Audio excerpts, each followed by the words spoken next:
workplace. Up to about 15 years ago, it hadn't really been explored or thought of. Think about it in tribes. The boss, the leader of the tribe, says what goes. He or she, it was usually a he, would say what goes, what gets done, how it gets done, who does what, and you had to comply.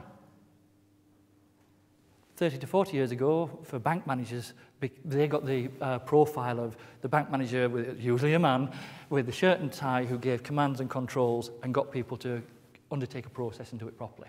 And rarely caught them doing things right, but reprimanded, or even worse, if things went wrong.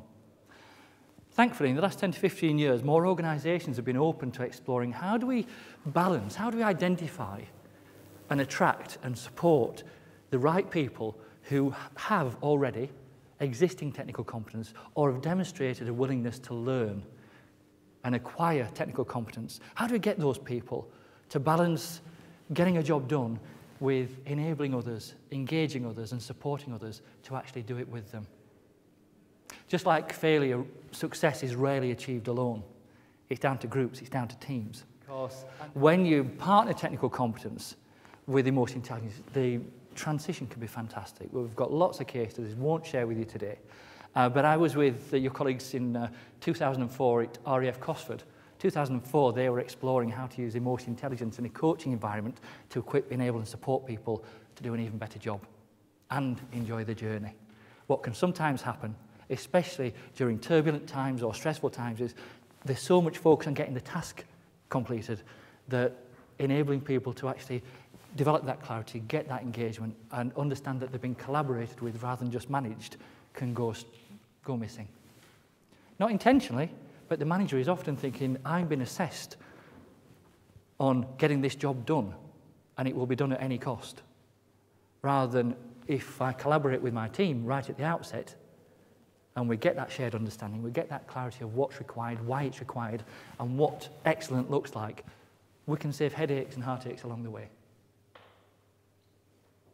Now, you may or may not be aware of this, but we are emotional beings.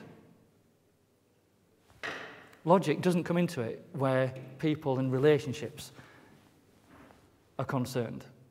Ever been upset by something someone said? Show of hands. Ever been offended by someone saying something?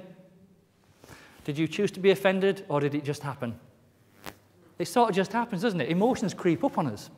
Now, when everything's going wonderfully well and life is a breeze, anyone can manage. Anyone can manage, even without technical competence, if that person knows where to go to get that technical competence and safeguard what they're doing. It shouldn't be the default setting for a manager. But what about when there's turbulence? What about when there's a looming deadline? What about when someone more senior doesn't just ask you to do something, but commands you to do something, and we all jump? Ever heard of the term firefighting? Yeah? What about if we took a moment to understand how the fires have been started and who is actually starting them? We've worked with organisations from construction through to NHS that when they take a moment to think, bear in mind, your brain has between 40 and 60,000 thoughts a day. Thank you. 40 to 60,000 thoughts a day. From those 40 to 60,000 thoughts, 300 to 600 decisions will be made. From those decisions, as well as being influenced by facts and data, your beliefs, your values, and experience will also influence them. The thing about emotional intelligence is it doesn't replace technical competence, it partners it.